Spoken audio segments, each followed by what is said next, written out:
+1 മലയാളം പാഠപുസ്തകത്തിലെ സംക്രമണം എന്ന കവിതയുടെ ആശയം എളുപ്പത്തിൽ മനസ്സിലാക്കാം. പെൺമയെക്കുറിച്ചുള്ള നമ്മുടെ പാരമ്പര്യ ബോധങ്ങളെ ഇല്ലാതാക്കിക്കൊണ്ട് അവയെ പുതിയ തലങ്ങളിലേക്ക് മാറ്റുന്ന കവിതയാണ് ആറ്റൂർ രവിവർമ്മയുടെ സംക്രമണം. യഥാർത്ഥ സ്ത്രീ ജീവിതങ്ങളിലെ സ്വാതന്ത്ര്യമില്ലായ്മയെ വരച്ചു കാട്ടുന്ന കവിതയാണിത്.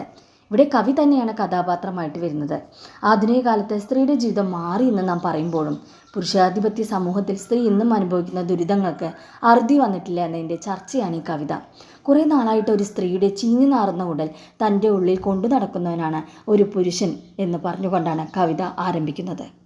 എന്നും പുരുഷൻ ആഗ്രഹിക്കുന്നത് തന്നെ എതിർക്കാത്ത, ഒന്നും പ്രതികരിക്കാത്ത, എന്തിനും കീഴടങ്ങുന്ന ജഡത്തിന് സമാനമായ ഒരു സ്ത്രീയെയാണ്. ജഡം കുറച്ചുനാൾ കഴിഞ്ഞാൽ ചീഞ്ഞു നാറാൻ തുടങ്ങുന്നത് പോലെ ഇവിടെ പുരുഷൻ്റെ ഉള്ളിലും ഒരു ജഡം കിടക്കുന്നു. അതിനെ എടുത്തു മാറ്റാൻ പുരുഷന് കഴിയുന്നില്ല. കാരണം ഇവിടെ നാറ്റം എന്ന് പറയുന്നത് പുരുഷൻ്റെ കുറ്റബോധമാണ്. ഒരു സ്ത്രീയെ അടിമയായി നോക്കിക്കാണുന്ന പുരുഷൻ്റെ മനസ്സിലുള്ള കുറ്റബോധത്തെയാണ് കവി ആദ്യ വരികളിലൂടെ വ്യക്തമാക്കുന്നത്. സമൂഹത്തിന് മുന്നിൽ എന്താണ് സ്ത്രീ എന്ന് ചർച്ച ചെയ്യുകയാണ് പിന്നീട്. പുരുഷൻ്റെ കാഴ്ചയെ തെളിയിക്കാനുള്ള ഒരു നിസ്സാര ജീവിയാണ് സ്ത്രീ എന്ന് വ്യക്തമാക്കാൻ നൂലട്ട എന്ന് പ്രയോഗിച്ചിരിക്കുന്നു കവി. സ്ത്രീയെ മാനുഷിക പരിഗണന നൽകി പുരുഷൻ കാണുന്നില്ല എന്നത് തന്നെ സത്യം. സ്ത്രീ പട്ടിണി കിടക്കേണ്ടവളാണ് എന്ന അറിവാണ് പാരമ്പര്യമായി നമ്മുടെ സമൂഹത്തിന് കിട്ടിയിട്ടുള്ളത്. അത്തരം ബോധങ്ങളോടുള്ള പ്രതിഷേധം കൂടിയാണ് ഈ കവിത. സ്ത്രീയെ ഒരു ശരീരമായി മാത്രം നോക്കിക്കാണുന്ന ചിന്താഗതിയെയാണ് കവി വരച്ചു കാട്ടുന്നത്.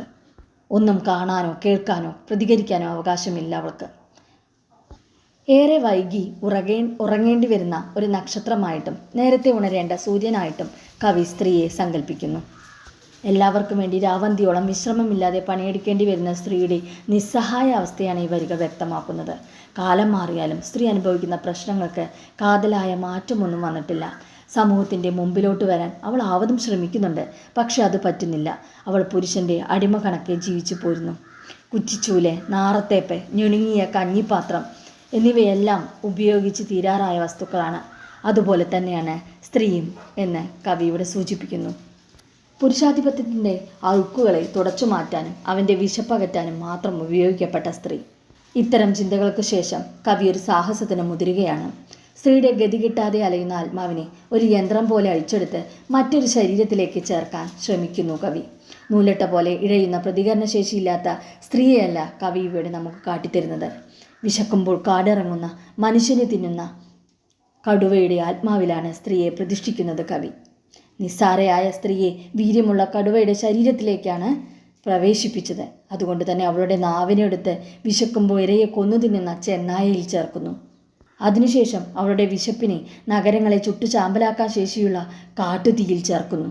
അവളുടെ വേദനയെ ചലവും ചോരയും ഒലിക്കുന്ന സന്ധിയിൽ ചേർക്കുന്നു. അവളുടെ ശാപത്തെ വിളഞ്ഞു നിൽക്കുന്ന പാടങ്ങളെ ഉണക്കാൻ ശേഷിയുള്ള സൂര്യനിൽ ചേർക്കുന്നു. എല്ലാറ്റിനെയും നശിപ്പിക്കാൻ കഴിവുള്ള ഒരു ഉഗ്രസ്വരൂപിണിയായി സ്ത്രീയെ മാറ്റാനാണ് കവി ഇവിടെ ശ്രമിക്കുന്നത്. ആകാശത്തെ വസൂരിമാലകൾ കൊണ്ട് നിറഞ്ഞതായി ഇവിടെ കവി സങ്കല്പിക്കുന്നു.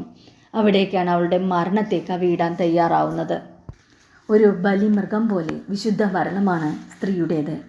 അത്രയും തീവ്രവും വൈകാരികവുമാണ് അത് അവതരിപ്പിച്ചിരിക്കുന്നത് കവി. കാവ്യത്തിൻ്റെ തുടക്കത്തിൽ വെറും നൂലട്ടയായി സ്ത്രീയെ അവതരിപ്പിച്ച കവി കാവ്യ അവസാനമാവുമ്പോഴേക്കും സ്ത്രീയെ ഉഗ്രപരിവേഷം നൽകിക്കൊണ്ട് വിശുദ്ധയാക്കി മാറ്റുന്നു. അങ്ങനെ സംക്രമണം എന്ന തലക്കെട്ടിന് അനുയോജ്യമായി ഈ കവിത മാറുന്നു.